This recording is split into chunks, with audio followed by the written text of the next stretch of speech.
In 1971, Carolyn and Roger Perrin move into a bedraggled, old farmhouse in Harrahville, Rhode Island with their 5 girls. During the principal day, the family moves in flawlessly aside from the canine, who won't come into the house. That evening, the kids play a game called Stowaway and Applaud. While playing, one of the girls tracks down the barricaded access to a basement. After Roger reviews the storm cellar with a match, the family heads to sleep. Carolyn communicates concern in light of the fact that the canine is yapping outside, and one of the girls feels somebody pulling at her feet. Toward the beginning of the day, Carolyn awakens with a strange injury and their canine Sadie is seen as dead. Over the course of the following few days, different paranormal exercises happen, entryways open and close apparently without anyone else, and Carolyn hears applauding when no one is there. Around evening time, their young girl Cindy sleepwalks into the oldest little girl's room, where she bangs her head more than once against an old closet. The movement finishes in the oldest girl being assaulted by a soul that resembles an older lady. Carolyn looks for the assistance of Ed of Lorraine Warren, noted paranormal specialists, to approve their interests. Lorraine detects that a specific malicious soul has hooked onto the family.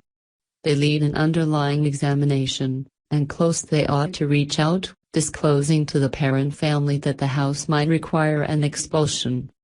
In any case, this is impossible minus any additional proof and approval from the Catholic Church. During the most common way of investigating the house's set of experiences, Ed of Lorraine discovered that the house had a place with the blame witch, Bathsheba. At the point when Bathsheba's better half discovered her forfeiting their week-old newborn child, she moved to the highest point of a tree on the property, reviled every one of the individuals who might take her territory, and broadcasted her adoration for Satan prior to ending it all. This is trailed by reports found of various killings and suicides in houses that have since been based upon the property. Ed of Lorraine returned to the house with a cop, and another paranormal agent, Drew. They set up worm cameras, and caution frameworks all through the house trying to demonstrate the soul of Bathsheba's occupying the house and get approval from the Catholic Church. For the primary evening, nothing occurs, and the tickers don't stop at 3:07 a.m. The following day, they all have breakfast together and Roger Perrin expresses gratitude toward Ed Warren for doing what they can to help. Ed clarifies that with each expulsion they do, a little piece of his significant other Lorraine is taken, yet he guarantees they will do what they can to help them. During one more evening of examination, nothing appears to occur until dusk, when Cindy starts to sleepwalk once more. While strolling higher up, worm cameras notice a temperature drop around her as she goes into the closet, whereupon the entryway hammers shut behind her. The others power their direction into the room and track down a mysterious entry behind the closet. After Cindy is taken out, Lorraine enters the closet and falls through the planks of flooring down into the basement. There, she sees the spirits of individuals whom Bathsheba has had, and understands Bathsheba's motivation, to have moms and use them to murder their kids. After Lorraine gets away from the basement, she and Ed take their proof to Father Gordon to arrange an expulsion while the Perrin family takes asylum at an inn. Their help is hindered when Carolyn unexpectedly drives back to the house with 2 of the girls. Ed of Lorraine race to the house, where they observe Roger and the cop battling with Carolyn as she attempts to wound one of her girls with some scissors. Ed recommends they call the minister, yet Lorraine advises him that the cleric is excessively far away, compelling Ed to play out the expulsion himself. While the others hold the tortured Carolyn down, Ed proceeds with the expulsion. Carolyn apparently quits battling, and briefly it appears to be the exorcism was fruitful. Abruptly, her seat turns over and she is held over.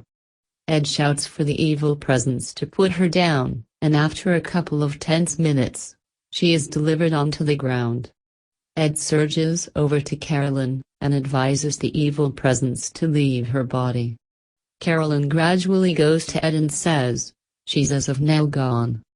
In the meantime, Drew observes April stowing away under the flooring sections in the kitchen.